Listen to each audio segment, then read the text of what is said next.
Sir, இன்னைக்கு தீபாவளியில மட்டும் 790 கோடி மது விற்பனை ஆயிருக்கு தமிழ்நாட்டில். இது எந்த அளவுக்கு தமிழ்நாட்டுக்கு அடுத்த கல்வி வளர்ச்சிக்கு உதவும் நினைக்கிறீங்க சார்? இந்த மது விற்பனைக்கு மத்தியிலும் இந்தியாவில் தமிழ்நாட்டின் கல்வி வளர்ச்சி அதிகமாகத்தான் இருக்கிறது என்பதை நீங்கள் உணராமல் இல்லை. இந்த மது என்ற இந்த கேடும் இல்லாமல் இருந்தால் 100க்கு 100 என்ற கல்வி வளர்ச்சியை தமிழன் எட்டக்கூடும். எதிர்கால உலகம் மதுவுக்கு விரோதமான உலகமாக மலர வேண்டும் என்பதுதான் அறிவுலகத்தின் ஆசை. அதே நேரத்தில் வந்து அறிவியல் தமிழும் கூடுதலா வேணும்னு சொன்னீங்க சார், அதை பத்தி சொல்லுங்க சார்.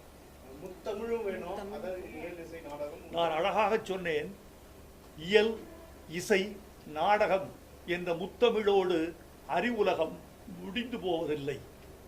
முத்தமிழ் கூடாது என்று நான் சொல்லவில்லை, முத்தமிழ் போதாது என்று நான் சொல்லியிருக்கிறேன்.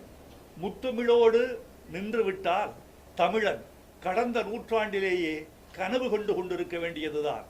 இன்றைக்கு இதோ நீங்கள் எடுத்துக்கொண்டிருக்கிற இந்த ஒளிப்பதிவு கருவி விஞ்ஞானத்தால் வந்தது, இந்த ஒலிபெருக்கி விஞ்ஞானத்தால் வந்தது, ஒளிபரப்பு விஞ்ஞானத்தால் வந்தது. எல்லாமே இந்த வாழ்க்கையே விஞ்ஞானத்தால் வடிவமைக்கப்பட்டிருக்கிறது. எனவே இந்த விஞ்ஞானத்தை நாம் முழுக்க புறந்தள்ளிவிட முடியாது. அதனால் 3 தமிழ் என்பது வாழ்வுக்கு, புற வாழ்க்கைக்கு அறிவியல் வேண்டும் என்று சொல்லியிருக்கிறேன். 4வது தமிழாக அறிவியல் தமிழ் மகுடம் சூட வேண்டும். அப்போதுதான் உலக மாந்தனாக தமிழன் உய்ய முடியும் என்ற ஒரு கருத்தை முன்வைத்திருக்கிறோம். சார், இந்தியாவில் தமிழகம் வந்து ஒரு முன்மாதிரியான மாநிலமா இருக்கிறது. ஆனால் தற்போது இங்க இருக்கக்கூடிய இளைஞர்களுக்கு வந்து அரசியல் புரிதல் இல்லை. அதாவது ஒரு கொள்கை இல்லாத ஒரு சினிமா, அதாவது வேறு ஒரு பகுதிகளில் இருக்கக்கூடிய ஒரு பின்னால் வந்து இளைஞர்கள் சொல்றாங்க, அவர்களுக்கு அரசியல் புரிதல் இல்லைன்னு சொல்லிட்டு சமூக வலைத்தளம் சொல்லப்படுது. ஆனால் அந்த இளைஞர்களுக்கு அரசியல் புரிதல் வந்து இதற்கு முன்னாடி ஆண்ட கட்சிகள் யாருமே வந்து கட்டுப்படுகிறாங்க. அவங்களுக்கு சைட ஒரு மனுஷன் வந்து பார்க்கப்படுது.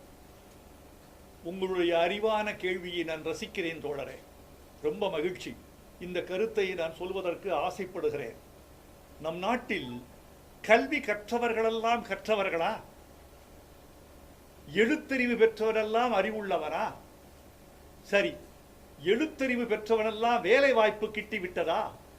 இந்த நாட்டில் ஒரு பக்க அரசியல் புரிதல் இல்லாமல் இருப்பதற்கு காரணம் கல்வி முழுமையில்லை என்பது, பள்ளி கல்வியோடு பல பேர் தங்கள் வாழ்க்கையை முடித்துக் கொண்டார்கள் என்பது, இன்னொன்று படித்தவர்களுக்கெல்லாம் வேலை இல்லை என்பது, இன்னொன்று படித்தவர்கள் பல பேர்